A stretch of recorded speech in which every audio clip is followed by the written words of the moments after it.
हरि ओं नमो भगवते वासुदेवाय। ओं नमो भगवते श्री महापुरुषोत्तरंदाय। जय जगन्नाथ जय जगन्नाथ जय जगन्नाथ।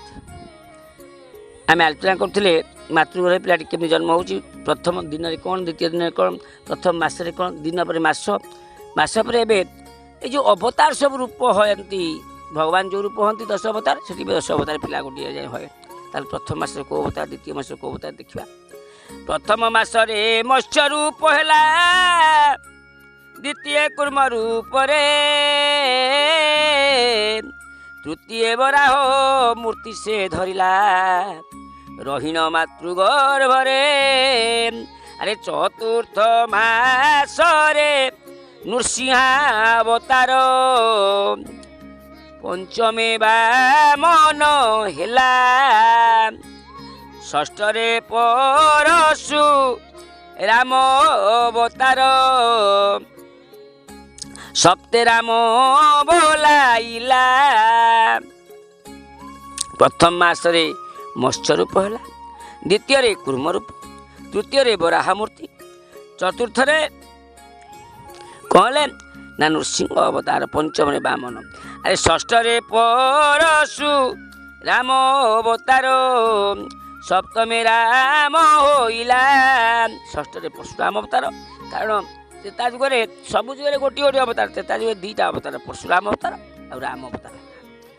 अष्टम कृष्ण बलराम रूपे नवमे बौद्धावतार दशमरे कल्कि रूप होइबारु फिटिगला 10 द्वार। 10 मासरे आज कल्कि रूप है बौद्ध अवतार नवम 10 कल्कि अष्टम हेले कृष्ण बलराम रूप। एणु मातृगर्भे थाई हरि नाम ध्याई काटुथिला सेही काल मलमूत्र रक्ते घांटी होइबारु प्राणरे अति विकल। जो 10 मास द्वारा खोलला मलमूत्र रही मातृगर्भ भितर अमुआ देवल भारी मन विकल होता है। मातृगर्भ थाए हरिनाम जप थाए हरिनाम जप थाए ता नाम कौन कथार अच्छी आपण कथा मन पकई दौची ये समस्ते कहते मु ज्ञानी से कहूँ मु ज्ञानी ये कहूँ मु ज्ञानी किए कहीपर मातृगर्भर नामटा जी जपी था कौन तार मन अच्छी। जो व्यक्ति मातृगर्भ जो नाम जपुला से जप तार मन थी आम जाना से ज्ञानी बा ब्रह्म ज्ञानी। मातृगर्भ नाम कहार मन ना केवल 5 सखा अच्युत अनंत बलवंत जशवंत जगन्नाथ 5 पांडव यही मानक ही जना से मातृगर्भ विचार अन्य क्या जना ना से कथा कहले मातृगर्भ थाई नाम जपुला दिल काटुला मलमूत्र घांटी होता प्राण विकल होता बोलू थाए मते ए गर्भ कष्टरू उद्धार हे भगवान एठारू मु गले तुम्भ पाद पद्म भजीबी मु रात्र दिन। प्रभु प्रभु मते मातृगर्भ कष्टर उद्धार करे महादेवलू मुझू पदा को गले जी डाकुची आउ डाक बढ़े देवी अधिक जपीबी मंत्र को यही नाम को छोट पिला कहूँ हाथ जोड़ी पिला सब हाथ जोड़ी जन्म होती प्रभु दया आसला से तो दया अवतार ना कौन कहले ना छोट पिलार दुख शुणे प्रभु ताहार आरत जानी आदिनाथ ताठारे प्रसन्न हेले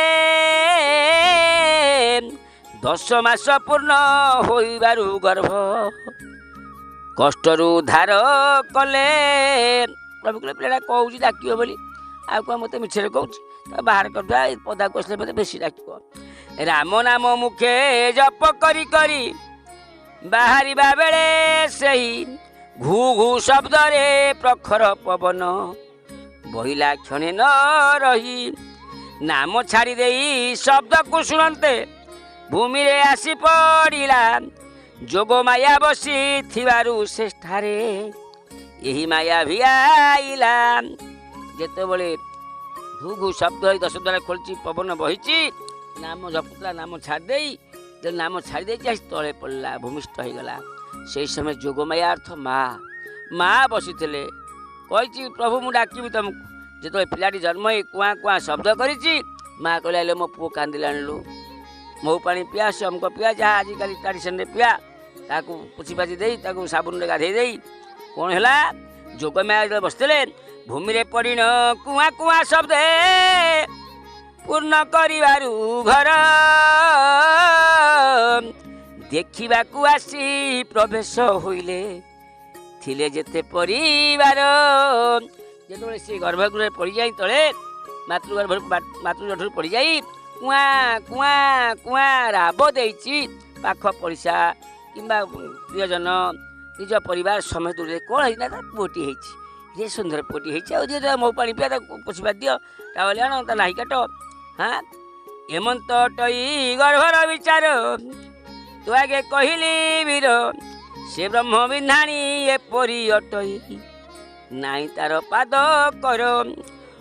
ଅରୂପରୁ ରୂପ ପ୍ରକାଶ ହେଲା ସେହି ତାର ମହିମା ଅପାର, ସେ ବିନ୍ଧାଣି ସଙ୍ଗେ ପରିଚିତ ହେଲେ ତୁଟିବ ଭବ ବନ୍ଧାର। କହିଲେ ଏମିତି ବିନ୍ଧାଣି ତାକୁ ତିଆରି କରିଛି, ତେଣୁ ସେ ବିନ୍ଧାଣି ସହିତ ଯଦି ପରିଚିତ ହେବ ଭବ ଅନ୍ଧାର ଦୂର ହୋଇଯିବ। ଏ ଗୁପତ ଜ୍ଞାନ କହିଲି ମୁଁ ତୋତେ ବାବୁରେ, ମନେ ତୁ କରିଥାଅ। ଆହେ ବୀରମଣି ବିନ୍ଧାଣି କି ଚିହ୍ନି ମାତୃଗର୍ଭକୁ ନ ଯାଅ। ବାବୁରେ ବିନ୍ଧାଣି କି ଚିହ୍ନି ତୁ ମାତୃଗର୍ଭକୁ ଯିବୁନୁ, ତାହେଲେ କ'ଣ ହେବ ନା ପୁନର୍ଜନ୍ମ ନଇବି ଯେତେ। ଯଦି ଗୁରୁ ସେବା କରିବୁ ତେବେ ଆଉ ଜନ୍ମ ତୋର ହେବନି, ପୁନର୍ଜନ୍ମ ନଇବି ଯେତେ, ଅର୍ଥାତ୍ ତୁ ବିଷ୍ଣୁ ପଞ୍ଜରରେ ନ ହେଇଯିବୁ। ଆଉ ଯଦି ପାପ କରୁଥିବୁ ସେମିତି ପୁନରପି ଜନ୍ମ ହେଉଥିବୁ, ସଂସାର ଘୋର ଜଞ୍ଜାଳେ ତୁ ମାୟାରେ ପଡ଼ିବୁ। ସେମିତି ଜନ୍ମ ହେଉଥିବୁ, ସେମିତି ମାୟାରେ ପଡ଼ୁଥିବୁ, ଜନ୍ମ ହେଉଥିବୁ, ମୃତ୍ୟୁ ହେଉଥିବୁ, ଜନ୍ମ ହେଉଥିବୁ। ଯଦି ପ୍ରଭୁଙ୍କୁ ଡାକିବୁ କାୟ ମନ ବାକ୍ୟରେ ହିଂସା କପଟ ବାଦ ପରଶ୍ରୀ କାତରତା ସବୁ ତ୍ୟାଜ୍ୟ କରିବୁ, ମୋର ବୋଲି କିଛି କହିବୁନୁ, ସବୁ ଭଗବାନଙ୍କ ଇଚ୍ଛା। ଭାଗବତ ମଞ୍ଚ ହେଇଛି, ଭଗବାନଙ୍କ ଇଚ୍ଛା ହେଇଛି, ଆମେ କରିଛେ କି ତାକୁ, ତା ଇଚ୍ଛା ହେଲା ହେଲା, ଆଗରୁ କାହିଁ ହେଉଥିଲା।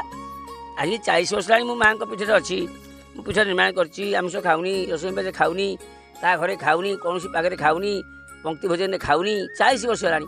ମୁଁ ଭାଗବତ ମଞ୍ଚ କରିପାରିବାକୁ ମୋ ମନ ଥିଲା, ଏ 4 ବର୍ଷ କାହିଁ ହେଲା। ତେଣୁ ତା ଇଚ୍ଛା ଯାହା କରିବେ ସାଇଁ, ସେ କାହାରି ମନେ ନାହିଁ। ଏଇଆ ଭାବି ଯେ ମୁଁ କିଛି କରୁନି, ତା ଇଚ୍ଛା ହେଉଛି। ତେଣୁ ଯଦି ଠିକ୍ ସେ ରହିବୁ ବାବୁ, ତେବେ କଳି କଳମୁଷରୁ ବା କଳି କଳୁଷରୁ ତୁ ଉଦ୍ଧାର ପାଇବୁ। ନଚେତ ଏମିତି ଜନ୍ମ ହେଉଥିବୁ ମରୁଥିବୁ, ଜନ୍ମ ହେଉଥିବୁ ମରୁଥିବୁ, ମାୟାରେ ପଡ଼ୁଥିବୁ। ସୁନ୍ଦର କଥା ଆଜି ମାତୃଗର୍ଭ ହୋଇଚାଲ ଆଲୋଚନା କଲି। ପୁଣି ଆସନ୍ତା କାଲି ଏଇ ମା ବ୍ରହ୍ମାଣ୍ଡ ପୀଠ ବାସୁଦେବଠାରେ ଆପଣଙ୍କୁ ମହାପୁରୁଷଙ୍କର ବିରଚିତ ଲେଖା, ଯେ ଖାଲି ରକ୍ତ ବହୁଛି ସେ ଭୈରବୀ ଡାକୁଛି ଭକ୍ତ କରୁଛନ୍ତି ତା ନୁହେଁ, ସୁନ୍ଦର ସୁନ୍ଦର କଥା ମହାପୁରୁଷ ଲେଖିଛନ୍ତି। ଆପଣ ଦେଖନ୍ତୁ ପଟଳର ଆଡ଼ିକି ଆପଣ ଦେଖିଦେବେ, 39 ପୃଷ୍ଠାରେ ଆପଣ ଦେଖିବେ, ନିଶ୍ଚିତ ପାଇବେ। 39 ପୃଷ୍ଠାରେ ମହାପୁରୁଷ ଅଚ୍ୟୁତାନନ୍ଦଙ୍କ ବିରଚିତ ଲେଖା ହେଇଛି ମାତୃଗର୍ଭ ବିଚାର ଏବଂ ମୃତ୍ୟୁ ବିଚାର। ଆସନ୍ତାକାଲି ଆମେ ଆଲୋଚନା କରିବା। ଏବେ ତ ସମୟ ହେଇଗଲାଣି, ଆଜି ପାଇଁ ତାହେଲେ ବିଦାୟ ଦିଅନ୍ତୁ।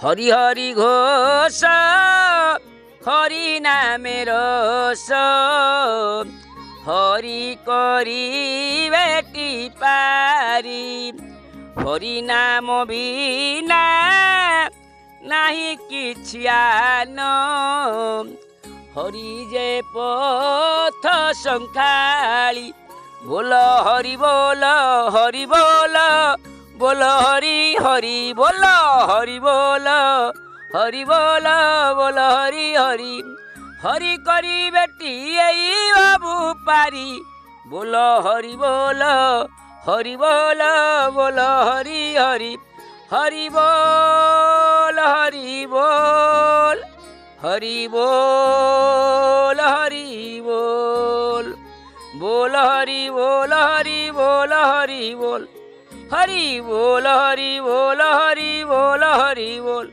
हरि बोल हरि बोल हरि हरि बोल हरि बोल हरि ओम। सर्वे भवन्तु सुखिनो सर्वे सन्तु निरामया सर्वे भद्राणि पश्यन्तु मम कष्टे दुःखभाव भवेत् त्वं शान्तिः शान्तिः शान्तिः। जय जय महापुरुष अवतानंद जी की जय।